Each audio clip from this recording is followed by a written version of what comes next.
Hello, it's Sunday, October 13th, 2019, and this is the Product Mentor Talk. Today, we are joined by one of our mentors, Dimitris, Sotiriou, to talk on Don't Listen to the Customer and When to Break the Rules. Allow me to briefly explain the format. The Product Mentor Program is one where mentors and mentees are paired around the world to help each other out and learn from each other. Each of the product mentors will give a talk as part of the session that happens twice a year. And then we are joined by people that are active within the session today. So everybody could just wave really quickly. Thank you. You're all alive. Yes, what I'd like to do now is let's do some introductions. So if everybody could please say their name, their location, what is their role or job title, and then whether they're a mentor or mentee in the program. And so I'll start at the very top. So Vivek, if you want to go first, please. Yeah, hi everyone. This is Vivek from Bangalore. I'm a senior product manager at a firm called Razorpay. I'm a mentee in this program. Great, thank you. John, you're next in my list.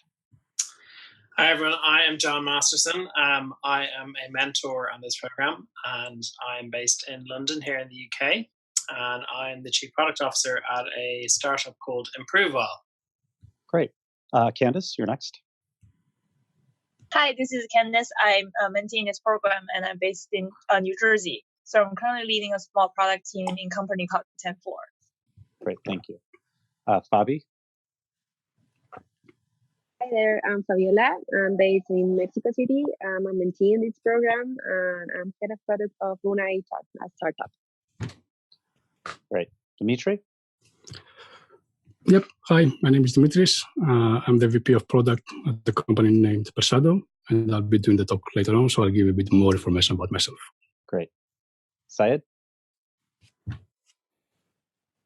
Hey, my name is Saeed. I am a mentee in the program. Oh, sorry if I had a difficulty. I'm muting myself. My name is Saeed. I am a product owner with Verizon. I'm a mentee in the program. I'm based out of New York City. Okay, great. Thank you. And I'm Chris Butler. I'm Chief Product Architect at IPsoft, and I'm going to be the moderator today for today's live stream. So without further ado, Dimitri, why don't we go ahead and get started? So today I'm going to talk about when you should be ignoring a customer. Quite a controversial topic. So before I start going into the topic itself, just a few words about myself. So I'm the VP of product at Persado. Persado is an AI platform for the choice of words. So we generate marketing content using machine learning and AI. I've been working as a product manager for a bit over 10 years, I would say now. And you can see here in the picture, that's myself when I was starting to be a product manager. So when I was still young and fun, that's what product manager does to you. So I've mainly been involved in marketing, gaming, and software industries. And my interest is mostly data-driven products. And I've been involved most of my work in B2B. So big businesses, small startups. However, our customers are always has been other businesses. My focus has been on R&D and innovation. So I love new products. I love bringing new products into the market. And I also love to hack things. And this comes from my background as well. So I've been electrical software engineer. That's my background. That's how I started. So I started developing stuff, understanding how things work. And after a few more kind of degrees, I went into telecoms with a master's, an MBA, and finished the whole cycle with a PhD in what was supposed to be one of the coolest things to do at that time, which was peer-to-peer networks. Of course, things have changed since then. At least the technology is still being used. And now, as I said, I'm leading the team at Persado as a VP of product. So I lead a team of product manager, UX designers, and integrations team. So it's a team around 15 people, and it's quite a team around the world. So I think we are around 11 different locations. So that's not really bad, and mostly for across the US and Europe. So a lot of my time, I'm also dealing with how do we scale teams with a diverse geography and location. So remote teams in general. So back to today's topics. When do you ignore the customer? We all have grown up from product as well that, customer is the king, right? That's one of the main things that we always say. And I'll be honest, in my team, I have 4 main product principles, and one of them is, always focus on the user. So it is something very important. However, this is one of the most famous fake, quotes by Henry Ford. So if we had asked people what they wanted when he was developing Model T, they would have said faster horses. So gathering customer feedback is not always right? Customer will not always know what they want to do. And I say this is a fake one because I have investigated. All the sources say it's a fake quote. However, there's still value in the quote. And this is a real quote by Uncle Steve, which says, it's really hard to design products by focus groups. A lot of the time, people just don't know what they want until you actually show it to them.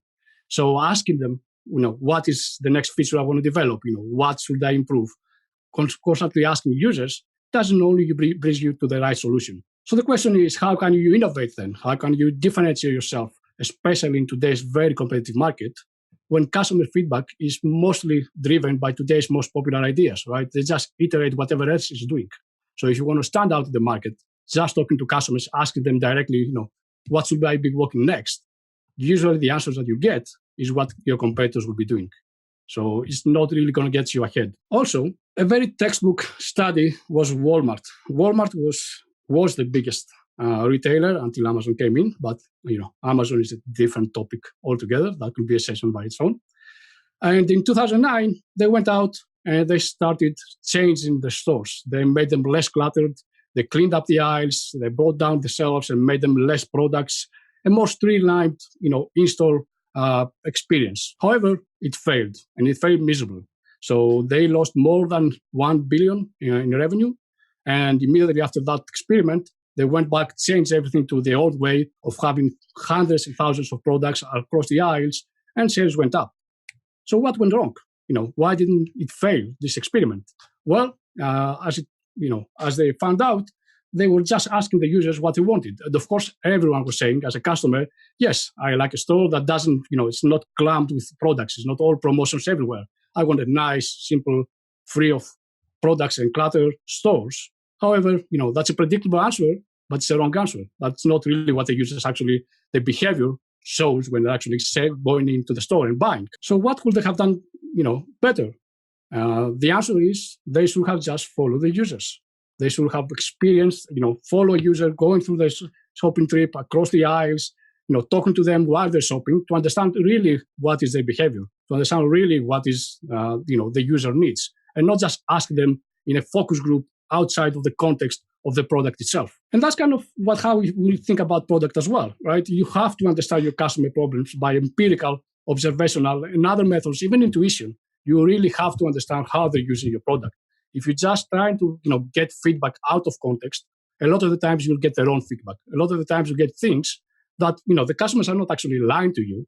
They just don't really realize a lot of the times how they're using your products. They don't realize what they're trying to get out of your products. And this is my first key takeaway. Don't listen to the customers. Observe them in the context in which they use your products. That's very important. Always try to understand, to get in the customer's shoes. Always try to follow and understand how they're using the products. What is the value they're getting out of the products, instead of just, asking them, doing surveys all the time, doing the normal way of gathering feedback. And that's how the big companies have done as well, right? How many times have you seen surveys by Google or Amazon?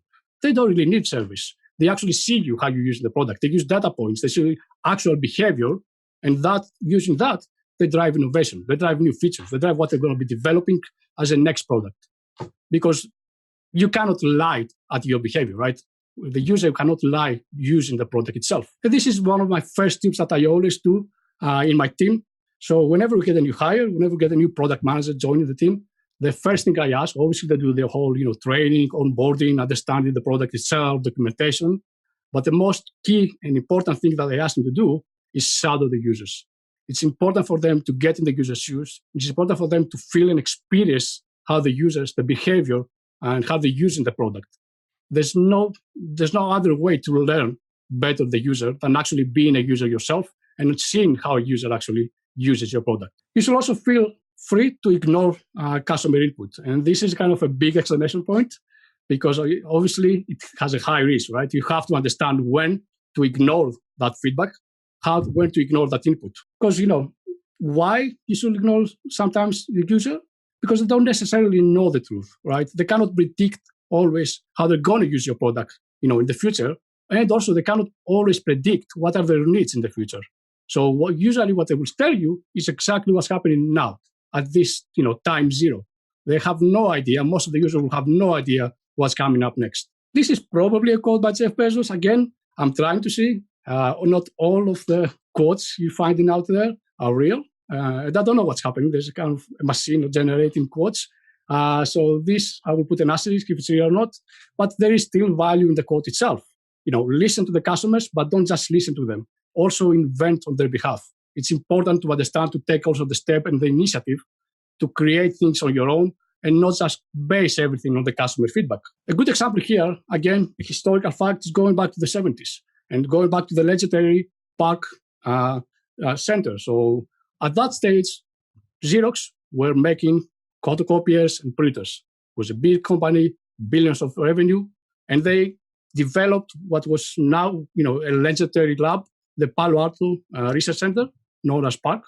And in that lab, they invented a number of things that most of them have been utilized afterwards by Apple and Microsoft, including the graphical interface, the Ethernet, and the mouse. However, what happened? Xerox never took advantage of it. They never used these technologies. They actually developed the technologies in their own research center. However, other companies took those technologies, and you've all seen what Apple and Microsoft has done. Xerox just ignored it. Most of the directors in Xerox, they just ignore it and say, yes, these are nice features, these are nice toys and technologies, but they didn't actually invest in it. Why did they do that? Because the customers were asking for better photocopiers, better printers. That's what the business was. So they didn't care about this new thing called personal computer. And of course, we're all seeing what history has written about these three companies, how Xerox has developed compared to Microsoft and the Macintosh. And this is also confirmed by the professor himself, Christensen. So, these very decision-making and resource allocation processes that these big companies put in place and make them so profitable are the same ones that are actually blocking them from creating the next great innovation, from having, being able to move to the disruptive technologies. And one of those things is about listening carefully to the customers. They listen to the customers so much, they base everything on what the customer says today, that a lot of the times they will not take the risk. They will not innovate. They will not be able to just go anywhere besides what the customer has said. So if the customer survey says something, what do we want? Better printers, that's it. That's what they're doing. Nothing else. And they're missing out on a lot of opportunities. Is it completely about ignoring the user? Not really. We're not really ignoring the user. It's about listening and being careful on how you listen to the users. So you should not blindly believe everything they say. You should listen to them. You should pay attention. You should write everything down. You should focus and investigate, but don't blindly believe what they say. So how do you choose? Obviously, there's experience. There's a lot of things that you learn along the way. However, the best thing is to always validate the customer feedback. Always validate with hypotheses and test whatever you get from the customer feedback. It's a classic example. Customers will say something amazing. You go to develop it. Then you go to sell it back to the customer. And the customer says, yeah, it's nice, but, I don't want it anymore. Or I don't like it. Or, when you ask them the question, yes, would you like to do this? If you develop it, they say, yes, amazing. When can I have it? And you say, okay, how much are you willing to pay for it? Oh, whoa, now that you're start talking about price, that's something different. Now, perhaps it's not that important. Now, I'm not sure I really want it. So always be careful when you hear about customer feedback, how you gather that feedback and how do you validate it. And there's so many ways to validate things, right? There's so many ways to get that feedback and drive a validation in order to understand if the customer will actually be willing to actually get the value out of whatever you develop. So there's research, there's interviews, there's wireframes, Wizard of Oz, ad campaigns. There's 100 different ways of validating ideas. And that by itself, the validation phase and how do you validate ideas and feedback that you get can be a completely topic of its own. But it's so critical that you always validate the customer feedback. You don't just go and start building stuff. You don't just go and start building products because the customer said, yes, I like this idea. I think it's amazing. If you do it, that's it. You got the best things coming up. Always validate it. Yeah, and thank you. Just one quick note, just if there are any questions, please do ask them in the YouTube channel. But thank you, Dimitri. Keep going. Mm-hmm. And one of my personal tip as well, if you ever see that your data and the customer feedback you're getting doesn't align, always invest the effort and run a proper validation. That's something that can always, it's a hint, right? It's, there's a light coming up when you don't see exactly an alignment on that. So it's important to validate immediately whatever you're doing. I'll give you a personal example. In the past, I was working in the gambling industry. So one of the things that we were seeing, and what was, the data was seeing from other industries, from users, was that, they would like to have a new kind of game type of tournaments.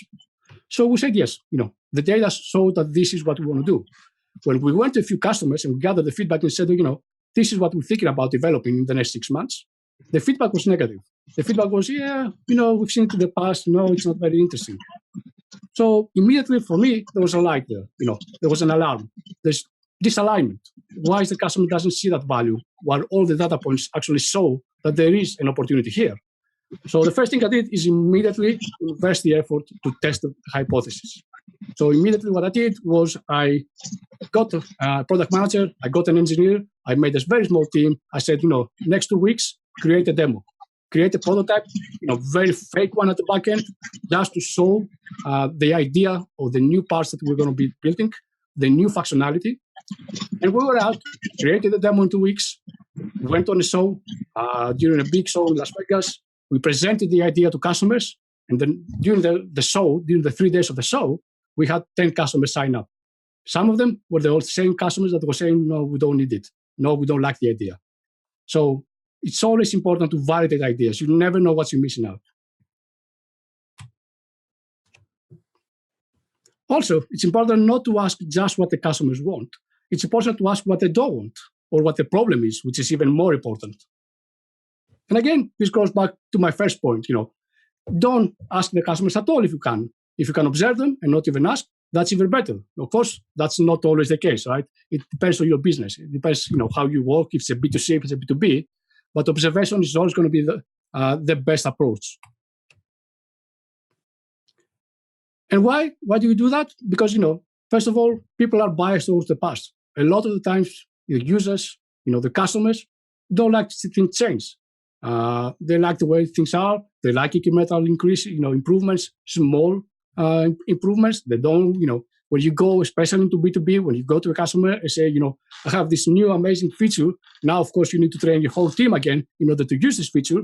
The reaction is first, we'll see. It's a lot of work.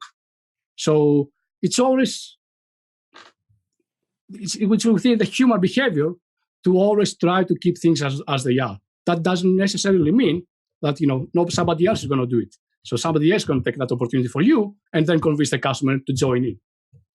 Also, it's important to also get the silent majority. So to get people that are not actively speaking or voicing their opinion to understand their problems as well. So it's always, critical to have that.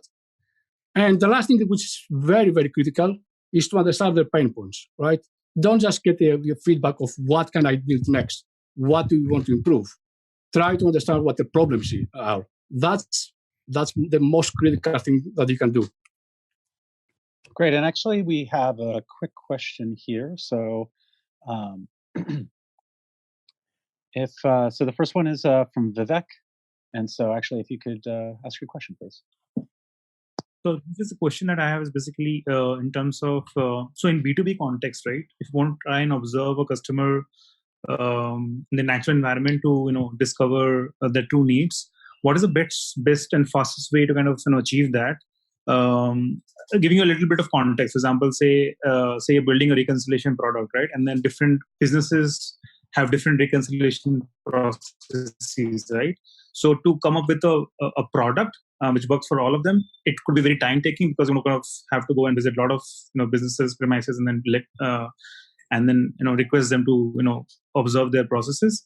That could be a problematic on time taking, right? So in your opinion, what would be the best way of in B2B context to kind of discover this? Yeah, I mean, there's various ways you can apply. As you mentioned, one is actually go to the customer. So involve your customer success team in order to book those meetings and go and spend time with the customer and say, can I shadow you for one day? Of course, that's expensive. It requires travel. It requires approval by the customer. So it's not always available.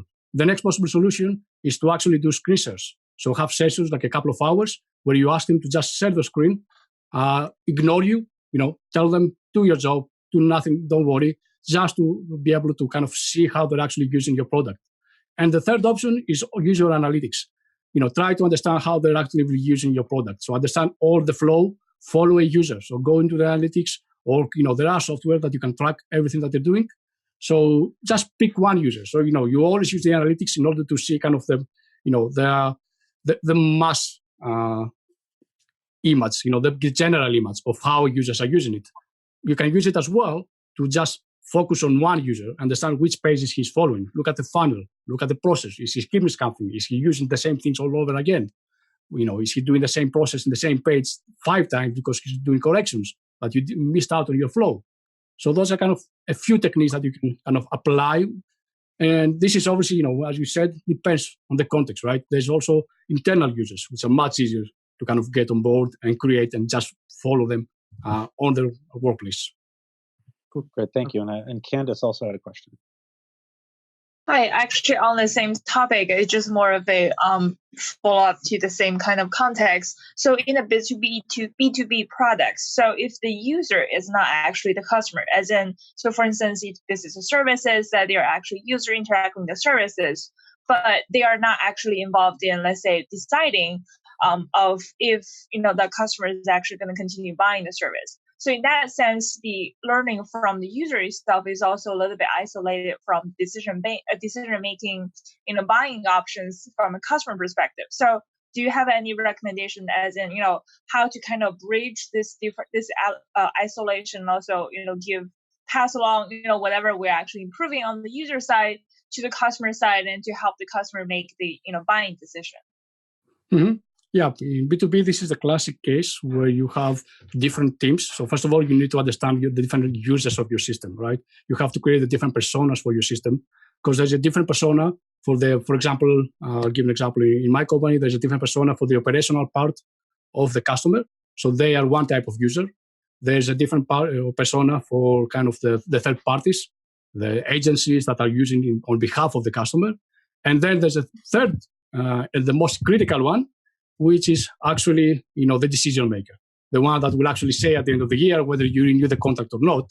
And he's probably never even seen your system, right? He's the one that just sees a slideshow, that sees, the benefits and also the Excel sheets about how much revenue you have made. So there's 3 different users. So first of all is understand all those users. That's the first part, always to be able to validate things. Then you need to understand their needs, right? You have to understand what's the operational team's needs. Obviously, most of the time, it will be about scaling. It will be about how they can do the job faster. What is the agency's, needs? It's about not disrupting the business model, right? We don't want to take revenue out of them. That's what they're mostly afraid. Perhaps, for them, it could be the opposite from the operational team. The more time they take into your system, the more they can charge. So they're your friends. And then you obviously have the decision maker, where it's all about, the benefit, the bottom line that you bring into the business. So in order to validate things, you need to first, create those personas and then start talking to them in a different level, trying to understand their needs. And again, create kind of, discussions. Obviously, with a decision maker, it will be interviews, right? It will be interviews to understand what they're trying to see from the system, what they're trying to get out of it. And also it's important to remember that, you're actually, a lot of people will think like, the decision maker only cares, about the Excel sheet, right? About the figures. However, they will always get feedback from all the teams as well. So it's important that you kind of validate things even with the other teams, even if they're not the decision maker. So the operational team might not be the decision maker, but they can easily be the blocker, the one that comes back to the decision maker and says, you know what, the software is too difficult to work with. The service is impossible. It takes us double the time and increase, the costs and our day-to-day business to operate by so many hours that I don't care how much, we're making. So it's always important to kind of, perhaps you can, validate their needs. Great, thank you. Go ahead and take it away. So this is an even more fake quote I have found. So I was trying to find around quotes, and I will find most of them were fake. But again, there's value even in the fake quotes. And we are living in a fake era.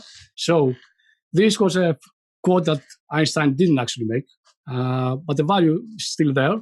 If I had an hour to solve a problem, I'd spend 55 minutes thinking about the problem and 5 minutes thinking about the solutions. So this has been very important and has been applied a lot into marketing. It has been applied a lot into product marketing. Think of the pixel ads, right? Night sight. There's nowhere to see the phone. They're focusing on the problem. What's the problem? You cannot take pictures in the dark without flashlights, without ruining all the experience. So this can apply a lot into how we build products as well. You're not actually selling a product to the customer. You're selling a solution to their problem. The same thing you've seen in sneakers, for example. You're not hungry. You're not yourself when you're hungry. So you're solving a problem. It's been there for ages. Coca-Cola is, selling the problem of thirst. That's what they're selling for years and years, and it works. It is also being applied, even in startups. A lot of the times, you have to specify the problem. You have to make sure that the customers understand, they highlight the problem, but they never knew that it existed. A classic example, Salesforce, right? They came out with a big campaign at the beginning when they started of no software. They actually started, campaigning that, you have a huge problem in your business. You're tied to software and hardware. And of course, the customers didn't even know they had that problem until Salesforce came in. And of course, what's the best way to solve a problem that you just realize you have? To offer the solution, of course. And this gets me to the third key point. Don't listen to what the customers say. Search for problems instead. That's a lot more important than just listening to feedback. And on that, a personal tip. If a customer, when you get into a meeting, when you get into kind of a feedback session, where you're gathering all the information from the customer, if the customer starts to describe a solution to you, this is the solution I want, this is what I want you to build. Usually for me, 95% of the times, that's not really the problem. Basically, they're missing what they want. Always I find it that when the customer starts to do that, they are thinking about solutions and not actually thinking of the root problem. And that's our job, and especially product, to understand the underlying problem that you're trying to solve, to understand the underlying need of the customer. So, quick example that I had from my own business. Big customer, huge retailer, came in, working with us as a B2B, and they had an approval process and working with us. So they came in and they said, guys, it's very difficult. We need to have a mobile approval. We need to have a mobile software to do approvals. It's key for us. That's the only way we will scale together as a business. When I heard that, immediately there was a bell ringing. So I was thinking, yes, if they're having a solution and they're asking us to do a solution immediately, there's probably the problem somewhere else. And I was trying to think, and I was trying to discuss, immediately with the product managers, guys, let's see what's going on. What is the real problem here? Yes, mobile approval can be a solution. A bit weird for myself, for B2B. Most B2B companies don't even have a mobile version of their software. So, but we're open to do that. But let's discuss this more with the customer. Let's discuss and understand what is the real problem. And of course, the real problem has been, that the approval process takes too long. That's the real problem. As a customer, you shouldn't care how we solve that problem, right?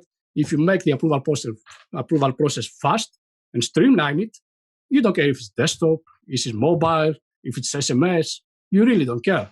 You just want your approval process to be as fast as possible. So we went back, discussed with the customer, and actually we came back with a better, improved desktop version of doing approvals and doing mass approvals. And that solved the customer problem.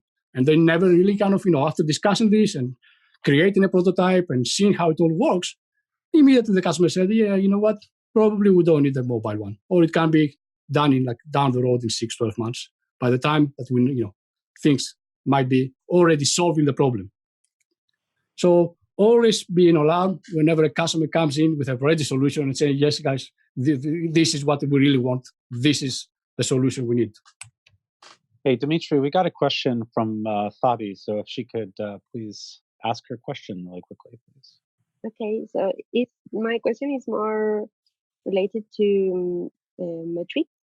So I have been trying to communicate that NPS is more vanity metric rather than a super useful metric in terms of users. So what metrics do you usually find useful to validate info about users?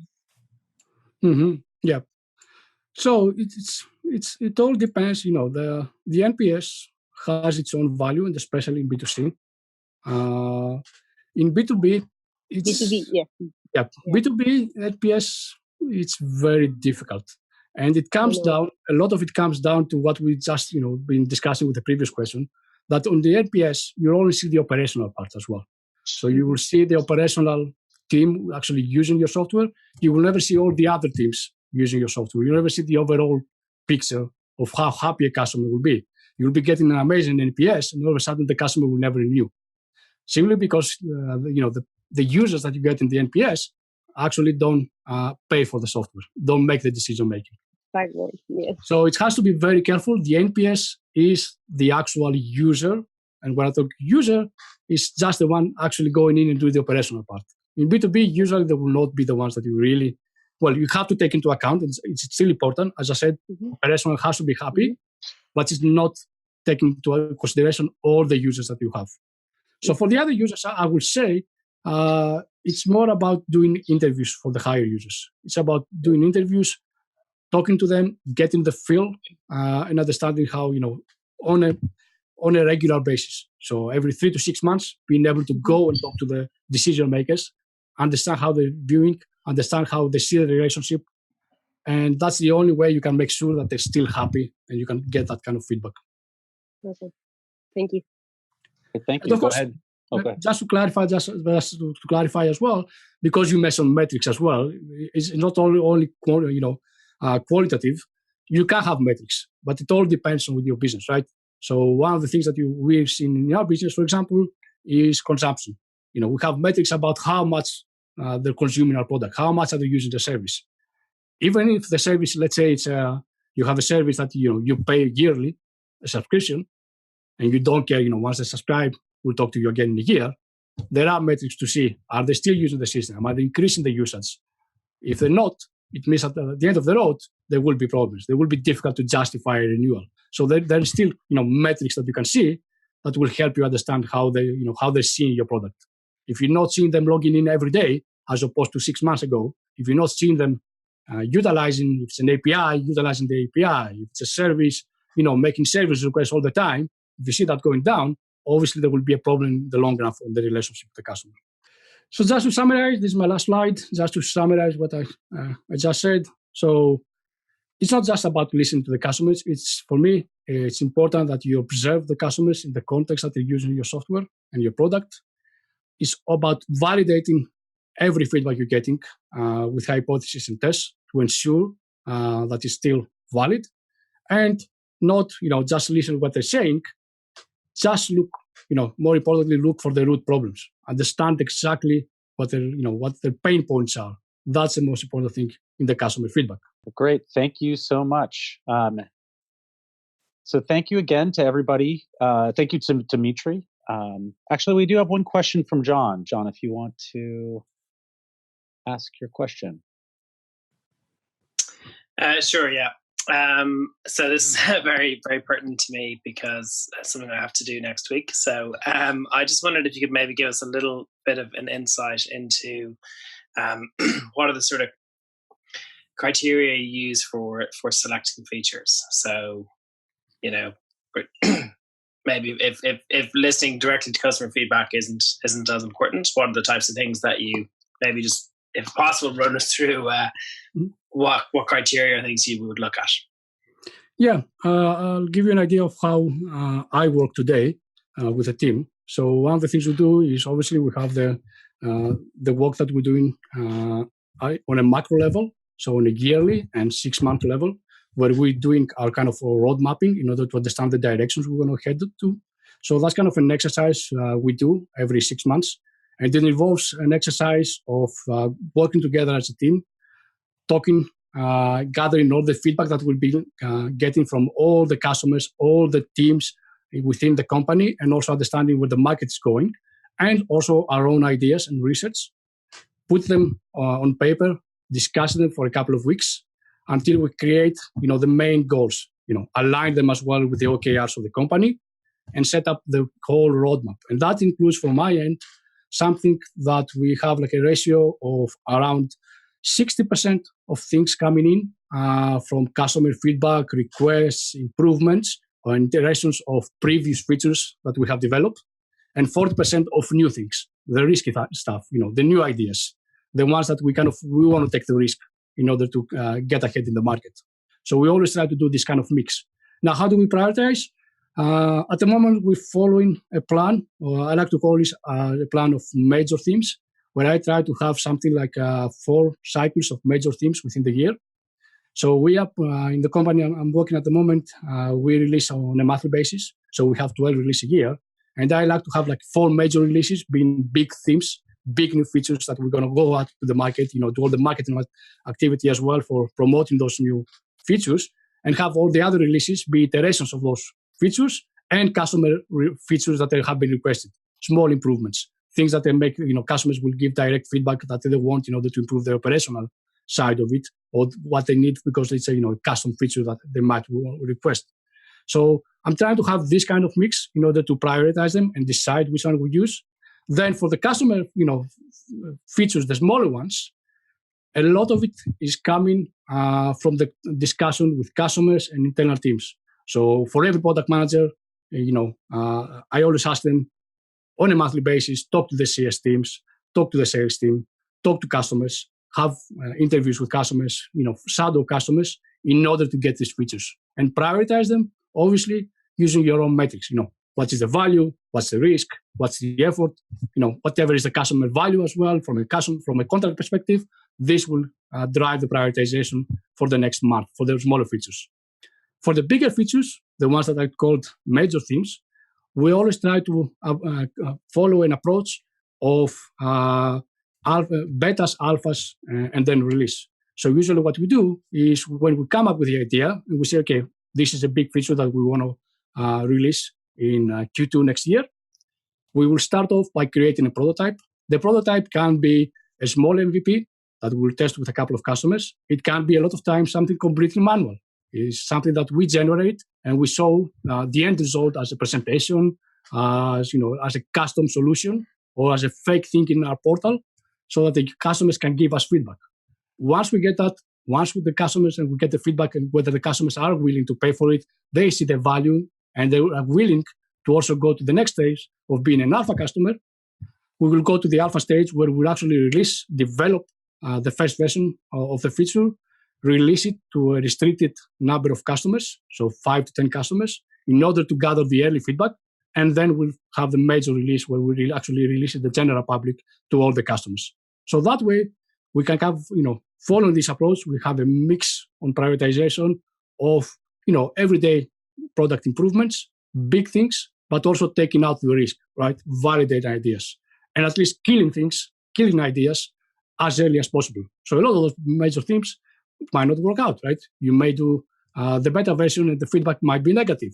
At least you save your time, months and months of development, months and months of, releasing, marketing material, all the company working behind that new major release, you save it as an early phase.